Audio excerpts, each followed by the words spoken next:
Digimon Seekers began 1 week after Ghost Game ended, April 3rd, 2023, bringing us up to 36 total releases today, so we're getting quite a bit into this story, right? Yet, what has been going on? With it being out for over half a year now, we have a pretty good idea of what we were getting, both in story, how it's presented to us, its pacing, and everything. So, what has it done so far, and does it really seem to be resonating with you, the Digimon fanbase?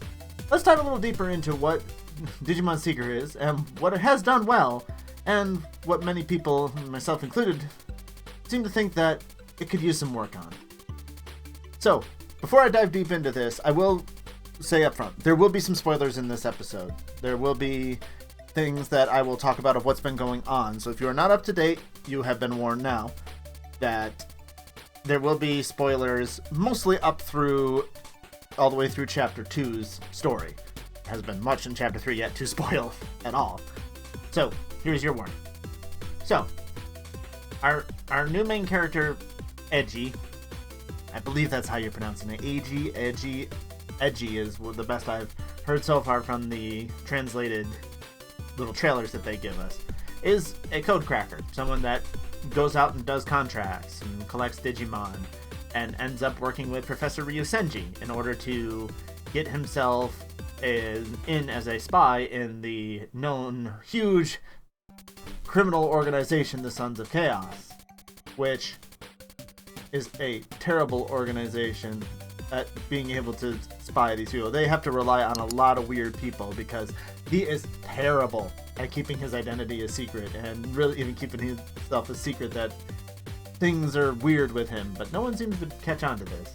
So he's able to successfully infiltrate into them, work his way in, meeting Lugamon along the way, and meeting the Digipolice.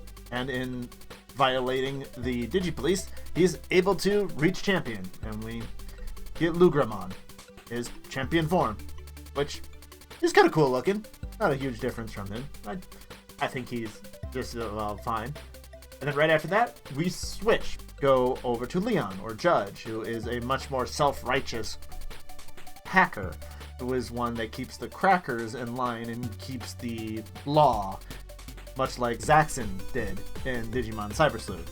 They try to keep the law in order with the lawless. Not always the easiest thing to do. And he is a prodigy. He is one that graduated really early, got a master's degree before he was, 14 or whatever ridiculous Japanese trope that this happens all the time in many anime. It's not something just for Digimon.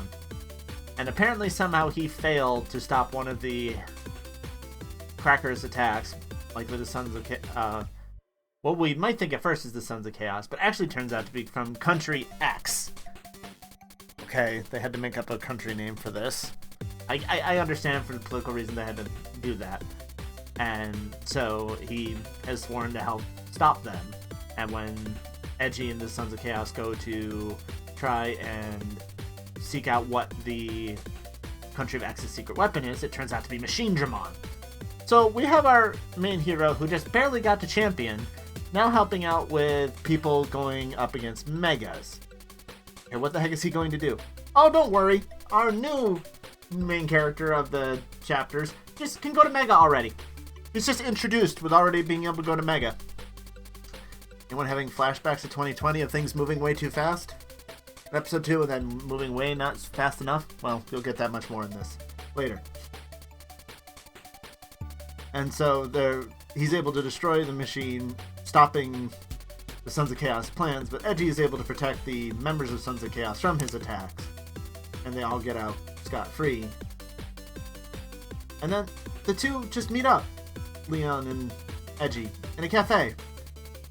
I mean, sure, Leon tells him to stop being a cracker, but they just meet and be happy. And then suddenly they're back in the digital world having a huge fight to the death on some random island near the edge of the world. And okay. And then it gets so bad that he's threatening him and wants to work so much that we get a dark evolution, and then a royal knight shows up, and what the heck is going on? This is chapter 2. We've barely even begun, right? Right? Or are we supposed to be deep in? I can't tell. And so he goes over the limit line, which is a problem of when you mind link with your Digimon too long, and Leon's gone, he's digital missing in action. Because they decided to have a random fight to the death right after they were just happily talking in the cafe. And so now Edgy's in the dumps. Tartarus is making a move to try to hack deeper into the digital world and get deeper than any human ever has. And now we've moved over to the lady who's working with the Digi-Police, and we have a lot of 4 issues in a row now. Just a background of how Ryu Senji's laboratory and everything got together. Okay, so suddenly, once you've finally gotten things moving and everything exciting, you have ground everything to a halt for a whole month now of just backstory. And this is one of the main issues that at least I personally have had with Digimon Seekers, is its whiplash pacing. Is suddenly things will be moving really fast. Like, Eiji finally gets to go do something exciting in the digital world and actually, goes in and works his way into the Sons of Chaos, fights against the Digi-Police, and then suddenly it just grinds itself to a halt. And when it makes you wait for an entire month with 3 or 4 issues before anything interesting happens again. Just last week, it took me until Wednesday to read up on it because I just can't keep my interest up when it takes so long for everything to keep going. Another thing that's working against it is its translations. It was, when it was first announced, it would be in English, Chinese, and Japanese. And it is, but the machine translations and the way that it crunches people's lines together and doesn't clearly delineate them onto a new paragraph, like when a speaker changes, it's just another set of quotation marks. So you have to guess if it's somebody new. It's probably somebody new, but I'm not sure. And just a lot of odd structures of their sentences. It makes it very hard to follow. And so when it's already going really slow and really hard to read, it makes it just difficult to get deep into it. Because you look over at what's also coming out right now at Dreamers, and it knows what it is. It's funny, it's weird, it's short little bite-sized chunks. You get in, get out, you have a laugh, and it's done.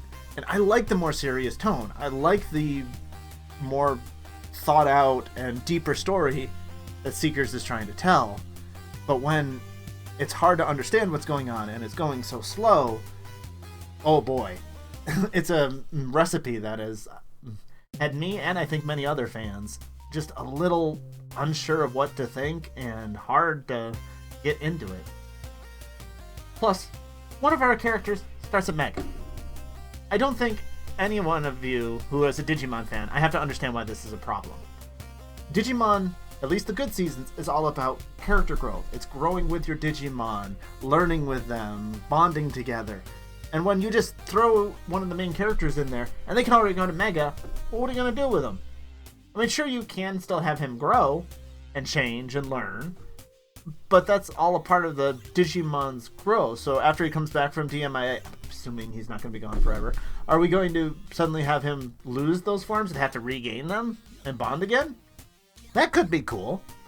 Or he could be, trapped in that Digicore, even though if they do find him, and then that could be interesting. You can do interesting things with it.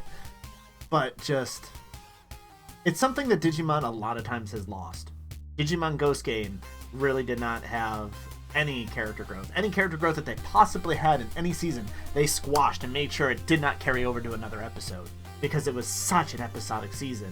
And it feels like it might be pushing towards that again. And it's just like, no, this is what really made Digimon so great. And yes, I understand. I'm a 32-year-old yelling about a kid's show and saying, back in my day, we had character growth and everything, and it was great. But I mean it. I think it's a very important thing that made it so much more interesting and better than things that were coming out at the time, like Pokemon. Though, out of all that, all of the criticism I give it, I will definitely say that there is an interesting story and a world they are building here. Showing that map, all the different layers of the digital world, just being able to even get to the digital world from the human world. Like, they're trying to keep out humans and some Digimon as well, with all of these firewalls and everything. The world of the university coming together and how it grew and became a research facility, and then it became, pioneers out into learning about these creatures in the other world. Though the fact that they spent a month doing it now, 6 months into a web novel, when they really could have they did most of that early on, and they just need to redo it again to introduce another character. It's the pacing. That is really what is killing this, is the chapters themselves, or episodes, or whatever exactly you want to call them, because I think there's only been 3 chapters so far, so the individual publications that they put out, they seem long. You scroll through them enough, there's a decent number of words to them. It seems like a lot of times when you're sitting around with a group of friends and you're just talking about a lot of nothing that really is going to do anything. And I really think they just took from Ghost Game of not having a lot happen, and people will be happy. And maybe you are. Let me know down in the comments below if you're happy with this. But I really haven't been. It's why you've not seen a lot of coverage of it from me on this channel, because it's just been meh. I remember reading a lot of it, but like the fine details and stuff of a lot of this just in between stuff, I don't really remember because it doesn't seem to matter. At least that's my thoughts a little bit here on what's been going on with Digimon Seekers. What do you think? What is it that you are liking, or do you have a lot of the same problems I do? Because I have a feeling that I see nobody talking about this, so I have a feeling that I am not alone in people that are just a little bit confused by what they're trying to do with Seekers. Thank you all for watching. I hope you enjoyed. Remember to like, comment, subscribe if you want to see more. As always, everyone, remember to be awesome. Until next one, take care. Bye-bye!